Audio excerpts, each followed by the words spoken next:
c'est Moustapha Sibi, un soutien de Soumaïla Cissé, résident ici à Dakar depuis 5 ans environ maintenant.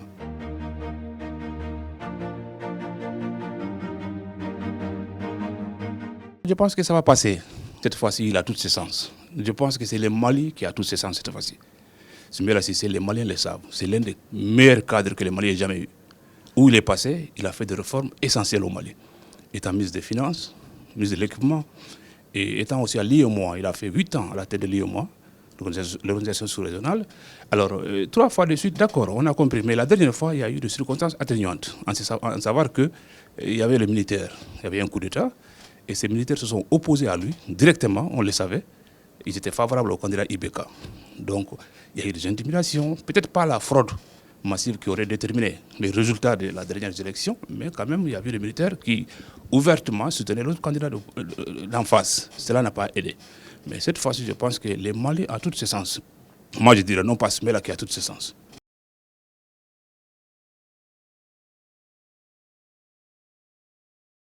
C'est vrai que ce n'est pas facile, un président sortant. Il a le pouvoir, il a le levier de l'État. Il a aussi l'argent, il faut le reconnaître. La campagne en Afrique, tout comme ici au Sénégal, c'est aussi l'argent, c'est une question d'argent. Mais par contre, cette fois-ci, Soumaïla, il a pu faire quelque chose qu'il a eu des difficultés à accomplir par le passé. C'est de rassembler à large autour de sa personne. Ça n'a pas été facile. Or, une élection au Mali, ce n'est pas gagné seulement sur l'électorat. L'électorat malien n'est pas aussi structuré que le Sénégal, par exemple. C'est plutôt la classe politique, les coalitions, les candidats qui sont en mesure d'agglomérer à large autour de sa personne, souvent c'est ces derniers qui passent. Or, cette année, on constate beaucoup de grandes personnalités de haut niveau. On parle Iba Ndiaye, il y a aussi Tchéblen Dramé, qui est d'ailleurs le directeur de campagne, un grand politicien malien. Il y a aussi cet activiste Radbas, aussi qui les soutient. Il y a même des anciens premiers ministres, quand même les présidents sortants, qui sont avec sa personne. Et je constate qu'il a compris que voilà, ce n'est pas seulement la popularité en tant que telle, aller à l'intérieur du pays, c'est aussi d'abord la classe politique. Entre Maliens, entre générationnels, parce que en fait, ceux qui sont aux affaires aujourd'hui sont tous des mêmes générations. C'est l'avènement de la démocratie en 91-12. C'est eux qui ont gouverné ensemble. À la fin, ils se sont dispersés. Et il y a eu la création de ces partis ici et là. Mais en réalité, c'est la même génération, c'est les mêmes groupes qui sont là aujourd'hui, peut-être se combattre les uns et les autres. Voilà, cette fois-ci, en ce sens, vraiment, il a fait l'effort de pouvoir convaincre, n'est-ce pas, davantage de personnalités de premier rang autour de sa personne.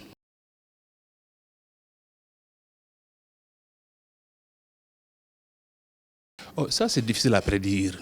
Tout aussi, comme il n'est pas judicieux de partir à une élection en pensant qu'ils vont nous voler de toute façon. Tout ce que nous ferons, on sera volé. C'est une attitude défaitiste. Je ne souhaite pas avoir cet état d'esprit développé chez nos partisans de Soumaïla Cissé. Il faut partir aux élections avec l'idée que d'abord il faut faire voter maximum de ces électeurs. Il faut faire voter nos supporters. Et encore autre chose. Cette année aussi, je pense que ce serait mieux organisé que la dernière fois. Et cette fois-ci, l'ensemble de la classe politique, il est clair pour chacun des participants que personne n'acceptera lorsque les élections sont bâclées. C'est-à-dire qu'à l'arrivée, les élections doivent être incontestables. Sinon, ça ne passera pas. Et là, je crois que même le pouvoir en place en est conscient. Et aussi, il faut constater qu'autour de Ibeka en personne, ou même d'ailleurs, beaucoup de ces partisans, on le constate dans leur regard, dans leur implication, qu'il y a le doute. Ils savent que le président au pouvoir, le président sortant, n'a pas toutes les cartes en main cette fois-ci pour pouvoir faire ces élections comme il entend. Les observateurs sont assez vigilants. Il y a des signaux indicateurs qui vont en ce sens. Comme quoi, que, attention, on ne va pas suivre à l'aveuglette tout résultat sorti des urnes soi-disant. Donc il faut que ça soit incontestable. Pour cela, cette fois-ci, je pense que, personnellement, je suis d'avis que ça va bien se passer. Maintenant, le plus important pour les partisans de Soumaïla Cissé, c'est de pouvoir faire voter le maximum de gens. Le vol, ça a toujours existé dans tous les pays africains, les pays en développement en général, sur les élections. Mais par contre, il faut voir quelle proportion peut-il affecter le résultat réel. Ce n'est pas toujours sûr. Alors, si, prenons l'exemple, en 2012, entre Wade et Macky Sall, 65 à 34%.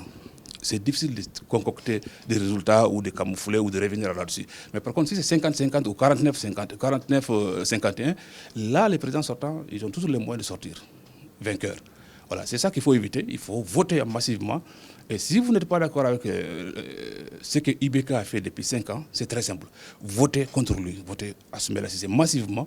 Et là, vous verrez qu'il n'y aura pas de contestation possible au deuxième tour.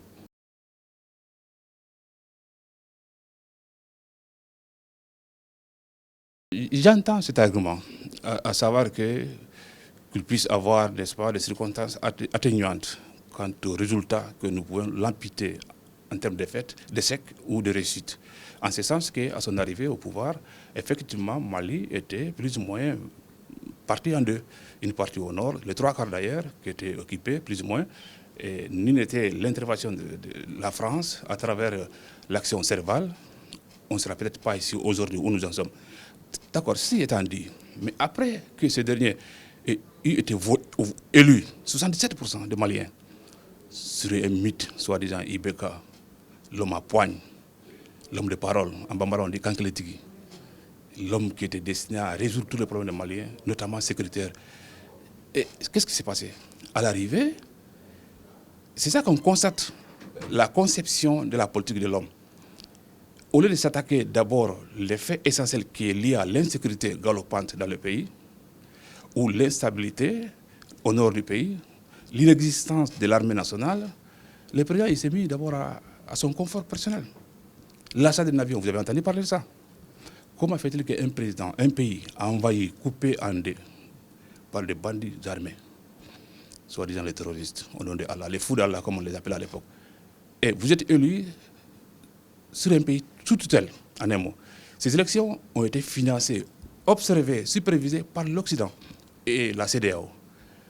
À l'arrivée, la première chose à faire, c'est d'acheter un avion à 20 milliards de francs CFA.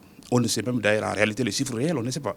Il y a eu des contradictions. Les premiers ministres dans l'époque, ils disaient 17 milliards, le président disait 17, 20, etc. On n'en sait pas. Voilà. C'est là on dit long sur la conception de l'homme en question, du président sortant. Et par la suite, il a fait élire son fils député. Rien d'anormal. S'il a la compétence, soit. Mais au-delà de sa nomination, son élection à la députation, il a été nommé comme étant le président de la commission de la défense, de la protection civile et de la sécurité nationale. Ça n'a pas de sens. Où ce jeune homme a pu avoir cette compétence-là? On ne prédispose pas de ce type de compétence. L'armement, d'autant plus que le pays est en guerre. Et c'est un poste stratégique. C'est-à-dire que c'est ce dernier qui décide éventuellement tout achat ou qui coiffe éventuellement, oriente ou accepte ou approuve tout achat d'armement pour l'équipement, tout équipement acheté, qui doit être acheté pour l'armement. C'est-à-dire que la refondation de l'armée nationale passe par son fils. Ce n'est pas malien ça. Au Mali, on n'a jamais connu ça. Même les tas de dictateurs sanguinaires comme Moussa Traoré à l'époque, on n'a jamais entendu son fils jouer le premier rôle. Lorsque vous avez un parent aux affaires, vous pouvez tous en bénéficier. Vous voyez, mais il y a 1000 voies pour y parvenir. Mais faire nommer son enfant, sa famille, hein, dans le gouvernement, on nommerait 5 ou 6 personnes hein, qui faisaient partie du clan de la famille. Ça, c'est trop. Je crois que tout Malien, au fait de l'économie, au fait de la politique, un Malien lettré, je pense, vous direz qu'il a pris ombrage de cette pratique-là. Et ça ne passe pas. On n'a pas aimé ça. Personnellement, je ne trouve aucune excuse par rapport à ça.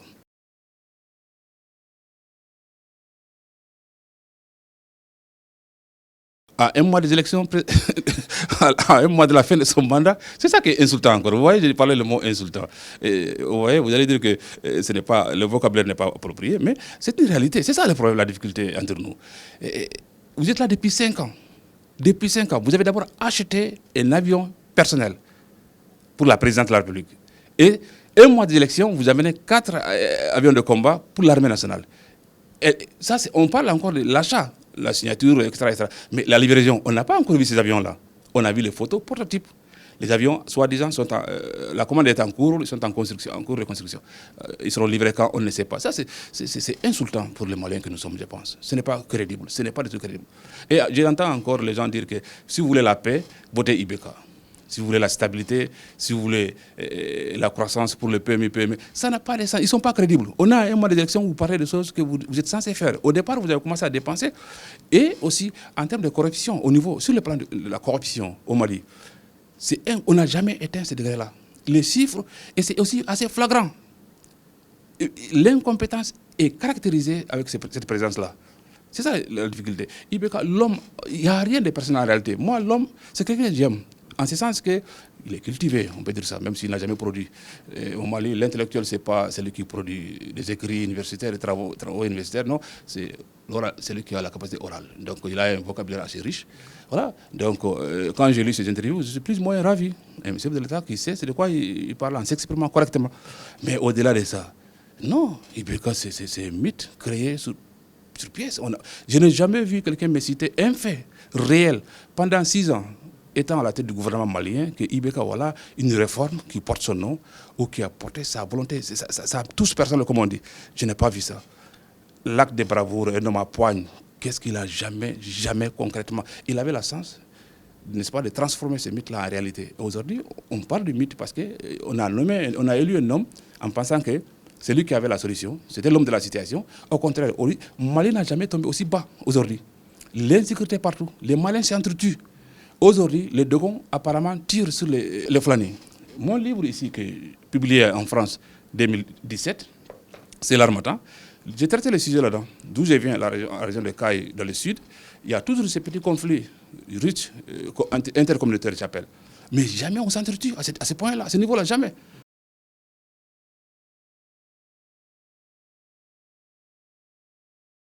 Nous ne disons pas aujourd'hui, en Soumaïla Cissé, voilà l'homme providentiel, voilà l'homme qui va encore régler les problèmes des Maliens le jour au lendemain. Non. Mais par contre, c'est un homme qui a la vision, qui a une vision depuis. Moi, je l'ai soutenu en 2002. En 2002, voilà les candidats qui parlaient de la démographie malienne, africaine en général. En 2002, c'est l'homme qui parlait, en parlant de la jeunesse africaine, malienne en particulier, d'une bombe à retardement, si nous nous perdons garde. Voilà comment il expérimente ce sens. Il y a 17 ans, aujourd'hui, combien de milliers de morts dans le Méditerranée en cherchant. Pourquoi les gens sont prêts à aller mourir au lieu de rester à la maison? Parce qu'il n'y a rien. Il n'y a jamais eu une politique à l'endroit de jeunesse malienne. Et c'est un cas récurrent dans tous les pays, vous me direz, en tout cas, notamment de la sous-région. Mais au Mali, il faudra quelqu'un. C'est pour ça que j'ai toujours vu ça en lui. C'est un homme de vision qui a toujours. Et la ville de Bamako, par exemple, il y a des cités telles que la cité de Niger, ACI, ce sont la création de l'homme. À l'époque, il n'avait même pas de budget pour cela. Et son obstination, sa détermination, c'est ce qui, qui a pu contribuer à la création des cités de Niger aujourd'hui, qui sont des cités où les maisons sont des centaines de millions de mètres carrés, et ACI 2000. Et voilà un homme qui cherche à transformer le pays. Je pense que je disais que c'est Mali qui a une sens. Il a tout. Il a tout eu. Vous voyez. Mais je le soupçonne quand même de vouloir laisser son empreinte sur l'économie malienne, le développement malien. Je pense. Parce qu'à chaque fois que j'ai la possibilité de l'écouter parler, il parle de grands projets.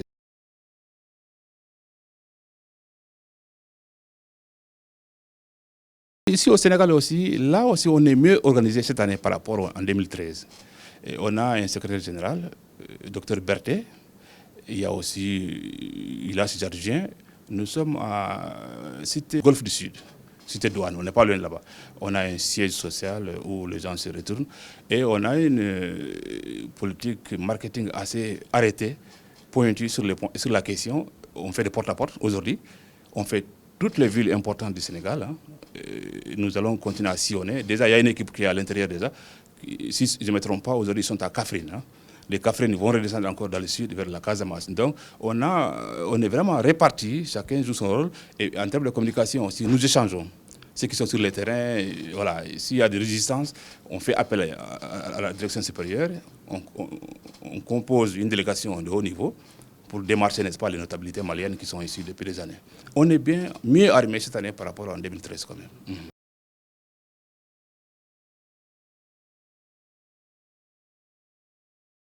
Bon, vous voyez, justement, c'est une bonne question. D'ailleurs, j'ai répondu dans le livre ici. On ne suit pas un homme politique en espérant en retour de quoi que ce soit. Pratiquement tous les politiciens africains sont ainsi. À l'arrivée aux affaires, ils sont ingrats. Et je disais que j'écrivais dans le livre que les politiques, ça consume les collaborateurs comme les papiers A4. Vous voyez? Mais c'est comme ça. Ça a toujours été comme ça. Maintenant, le plus important pour soi, c'est d'avoir voté ou lutté pour un homme qui peut faire le bien pour le pays. Si mon pays avance Nous, le Mali, voilà ce qui se passe. Moi, je suis d'ethnie soninké. Depuis la nuit des temps, dans nos villages, dans la région de Caï, les gens mangent parce que les autres sont à l'extérieur. Ce n'est pas l'agriculture seulement qui sauve les gens de chez nous, la partie de je viens au Mali. Ils ne peuvent rien faire de toute façon. On compte toujours ceux qui sont à l'extérieur.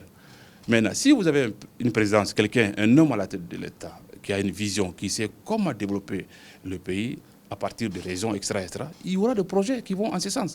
Ça, c'est dans notre intérêt à nous. Et demain, on peut aussi se reposer et dire que, OK, je suis à l'extérieur, je peux travailler d'autres sens, non pas travailler à envoyer tous les jours au pays. Ça a toujours existé au Mali. Parce qu'en réalité, j'ai écrit d'ailleurs dans mon livre ici, lorsque j'étais enfant, dans mon village, la présence de l'autorité, toute autorité quelconque, est seulement effective lorsqu'il y a mort d'homme, où il y a des conflits intercommunautaires ou de rares violences, ils viennent maintenant, ou encore venir pour les taxes sur les bovins, sur les animaux, etc., etc. Donc, la réalité, c'est qu'ils savent, ceux qui connaissent les Maliens le savent, ce n'est pas seulement le Nord qui est délaissé. Le Mali, l'État, en réalité, n'a jamais existé d'une certaine manière. C'est Bamako, tout est concentré là-bas. À Caï, vous verrez rarement des monuments appartenant à l'État. Des actifs appartenant à l'État, les édifices, non, il n'y en a pas, c'est les privés. C'est nous qui sommes battons. On ne sait pas de l'extérieur, un peu partout, ceux qui sont aux États-Unis, en France, en Europe, partout. Voilà. Donc, quand on ne sait pas pour quelqu'un, moi, ça m'est égal que le président Soumaïla Cissé passe 2 mandats sans que je puisse avoir une audience. Ce n'est pas mon problème. Mais si le Mali gagne, je gagne.